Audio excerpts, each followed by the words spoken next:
سلام مسنون اردو جہاں ہم وہاں پر آپ کا استقبال ہے۔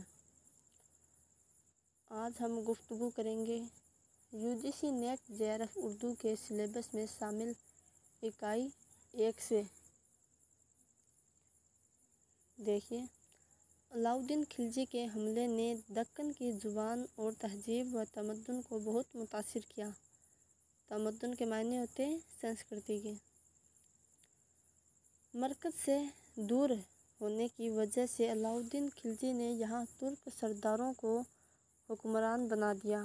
بعد میں محمد تغلق نے دہلی کی بجائے دیوگری کو دارالسلطنت قرار دے کر ساری آبادی کو وہاں جانے کا حکم دیا، جس کی وجہ سے بہت سے مسلمان گھرانے وہاں آباد ہوئے۔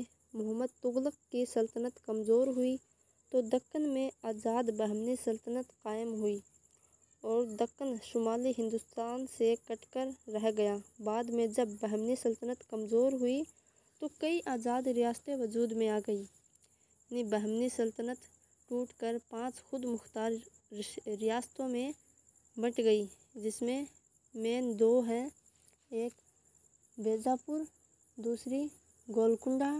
اس کے علاوہ 3 اور ہیں، احمد نگر، بیدر اور گجرات۔ ان میں بیجاپور کی عادل شاہی حکومت اور گولکنڈہ کی قطب شاہی، یہ یاد رکھیں۔ بیجاپور کی عادل شاہی اور گولکنڈہ کی قطب شاہی۔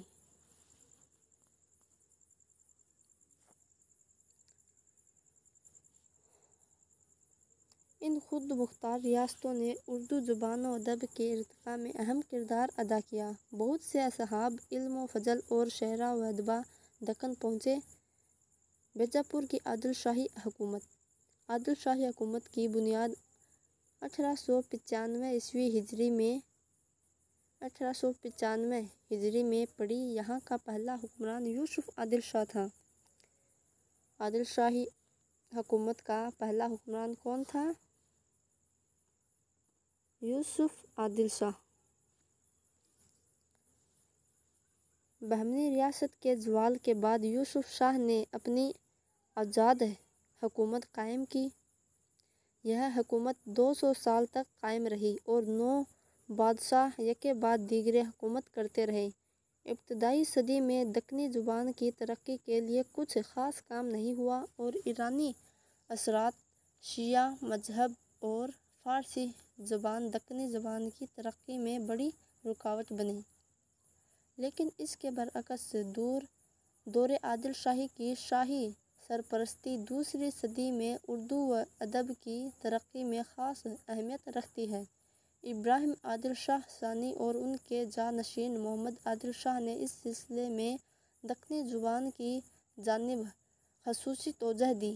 محمد عادل شاہ کے جانشین علی عادل شاہ ثانی نے دکنی کو اپنی زبان قرار دیا۔ چنانچہ اس صدی میں شاہی سرپرستی کی وجہ سے ادب میں درباری رنگ پیدا ہوا، اصناف سخن کی باقاعدہ تقسیم ہوئی، قصیدے اور غزلیں کہی گئی اور شاعری کا ایک اعلیٰ معیار قائم ہوا۔ اس کے علاوہ صوفیہ نے بھی یہاں کی زبان پر گہرے اثرات چھوڑے۔ عادل شاہی دور میں اردو کے فروغ و ترویج کے مختصر جائزے کے بعد آئیے اب اس دور کے شاعروں کا مختصر تذکرہ کریں چرچا کریں تاکہ زبان و ادب کے ارتقاء کا اندازہ ہو سکے۔ اشرف بیابانی، ان کو دکن کا پہلا مرثیہ نگار بھی کہا جاتا ہے۔ ان کی کتاب ہے نوشرحار۔ شاہ اشرف کے آباء و اجداد کا تعلق سندھ سے تھا۔ آپ جنگلوں بیابانوں میں رہنے کی وجہ سے بیابانی مشہور ہوئے۔ ان کی تصانیف میں مثنوی نوشرحار نمایاں حیثیت کی حامل ہے، جس میں واقعات کربلا کا ذکر ہے، ساتھ ہی امام حسین کی شہادت کے واقعات کو بڑے مؤثر اور دردناک انداز میں بیان کیا ہے۔ اس مثنوی کے علاوہ لازم المبتدی واحد باری، 2 منظوم فقہی مسائل کے رسالے ہیں، ایک اور تصنیف قصہ آخر الزماں کا ذکر بھی ہے۔ یہ یاد رکھیں ان کی، ایک تو نوسرہار، لازم المبتدی، واحد باری، یہ تینوں اشرف بیابانی کی تصنیف ہے۔ آگے دیکھیے شاہ میراجی شمس الاشراق۔ شاہ میراجی بڑے عالم فاضل آدمی تھے۔ بقول ڈاکٹر نذیر احمد انہوں نے بیجاپور میں ایسے خاندان کی بنیاد ڈالی جس میں ان کے جانشین یکے بعد دیگرے کئی پشت تک صاحب علم اور صاحب ذوق ہوتے رہے۔ ان کے 2 فرزندوں کے نام ملتے ہیں، ایک برہان الدین جانم اور دوسرے خواجہ عطا اللہ۔ شاہ میراجی کو جو تصانیف ہم تک پہنچی ہیں ان میں خوشنامہ، خوشنغز، شہادت الحقیقت اور مغز مرغوب نظم میں ہے اور مرغوب القلوب نثر میں۔ ان کا موضوع تصوف ہے۔ یہ تصانیف مریدوں اور عالم طالبوں کے لیے بطور ہدایت لکھی گئی ہیں۔ ان کی تصنیف یاد رکھیں، خوشنامہ،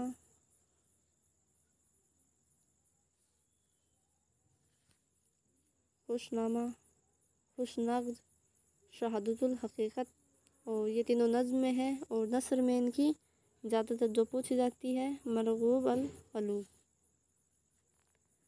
شاہ برہان الدین جانم۔ برہان الدین جانم شاہ میراجی شمس الاشراق کے بیٹے اور خلیفہ تھے۔ انہوں نے نثر اور نظم دونوں میں عارفہ خیالات اور تصوف کے مسائل پیش کیے ہیں۔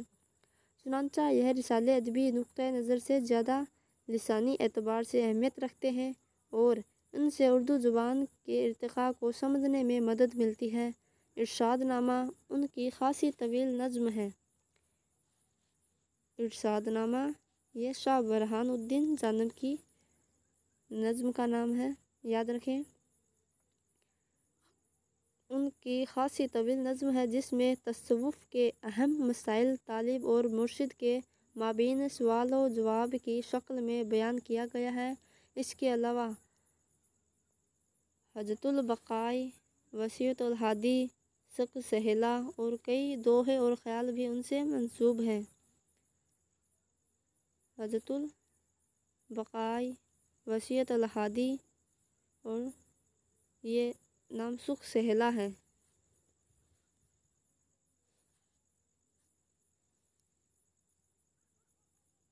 آگے دیکھیے ابراہیم عادل شاہ۔ ابراہیم عادل شاہ اس دور کا 6واں حکمران تھا۔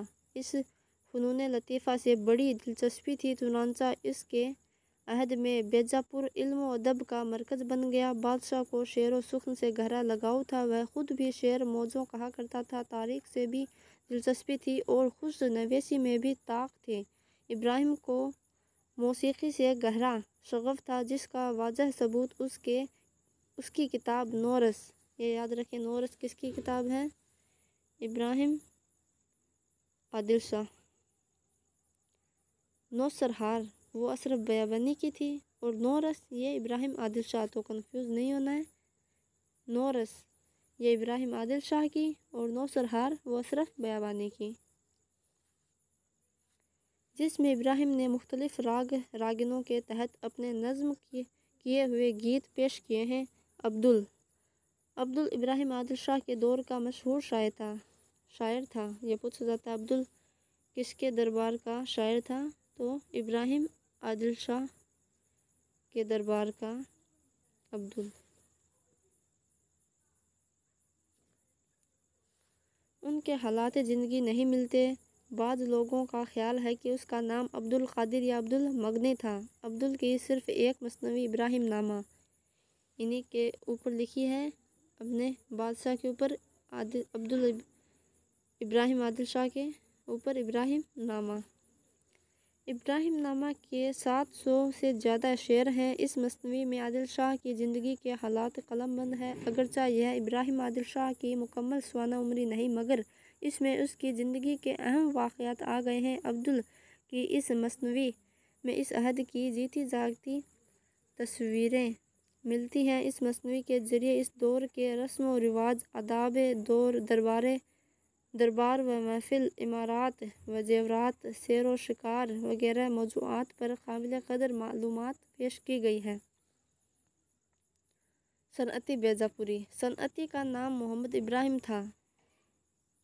صنعتی کی دو مصنویاں ملتی ہیں، قصہ تمیم انصاری اور مصنوی گلدستہ۔ قصہ تمیم انصاری ایک صاحب حضرت تمیم انصاری سے متعلق ہے جو اپنے گھر سے غائب ہو گئے اور طلسمات میں پھنس گئے اور کئی سال تک مصیبتیں جھیلتے رہے۔ ادبی نقطہ نظر سے صنعتی کی مصنویوں میں سادگی اور شگفتگی کے ساتھ ساتھ دوسری خوبیاں بھی ہیں۔ مصنوی گلدستہ عشق یا داستان ہے۔ ملک خسنود گولکنڈہ کی قطب شاہی سلطنت کا غلام تھا۔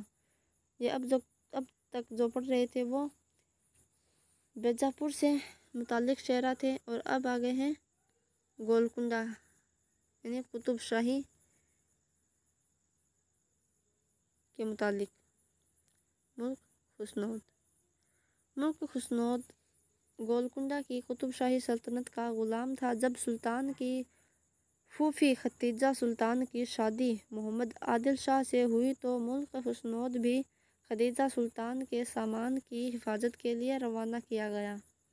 یاد رکھیں کہ جب محمد عادل شاہ سے ان کی شادی ہوئی، قطب شاہی سلطنت کا غلام تھا۔ جب سلطان کی پھوپھی یعنی قطب شاہ کی پھوپھی کی شادی محمد عادل شاہ سے ہوئی تو ان کے سامان کی رکھوالی کرنے کے لیے ملک خسنود کو ان کے ساتھ بھیج دیا گیا۔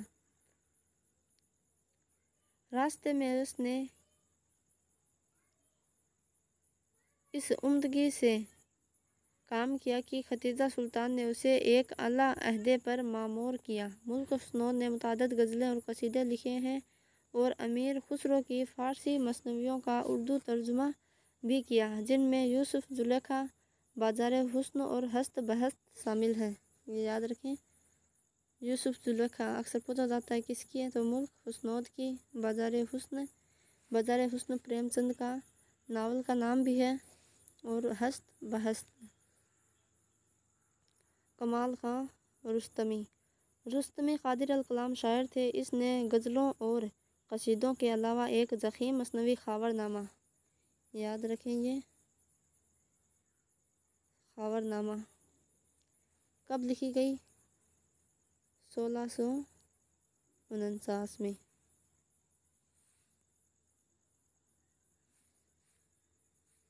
ایک ضخیم مصنوی خاور نامہ بھی لکھی۔ رستمی نے یہ مصنوی ختیجہ سلطان شہر بانو یعنی ملکہ عادل شاہ کی فرمائش پر لکھی تھی۔ یہ مصنوی اصل میں حسام کی فارسی مصنوی خاور نامہ کا ترجمہ ہے۔ اس مصنوی میں ایک فرعی داستان نظم کی گئی ہے جس کے ہیرو حضرت علی ہیں، اور جو کئی ملکوں کے بادشاہوں سے جنگ کرتے اور جنوں پریوں سے مقابلہ کرتے ہیں۔ ان کا مقصد تبلیغ اسلام ہے۔ یہ مصنوی کئی اعتبار سے اہم ہے، مثلاً یہ اردو کی پہلی ضخیم رجمیہ مصنوی ہے۔ ضخیم ہونے کے باوجود اس میں تسلسل نہیں ٹوٹتے پاتا۔ اس کے علاوہ مختلف مواقع پر عادل شاہی عہد کی تہذیب و معاشرت کے مرقع پیش کیے ہیں۔ اسلوب بیان بھی سادہ اور سلیس ہے۔ یہ مصنوی 24,000 اشعار پر مشتمل ہے، جسے رستمی نے 2.5 سال کی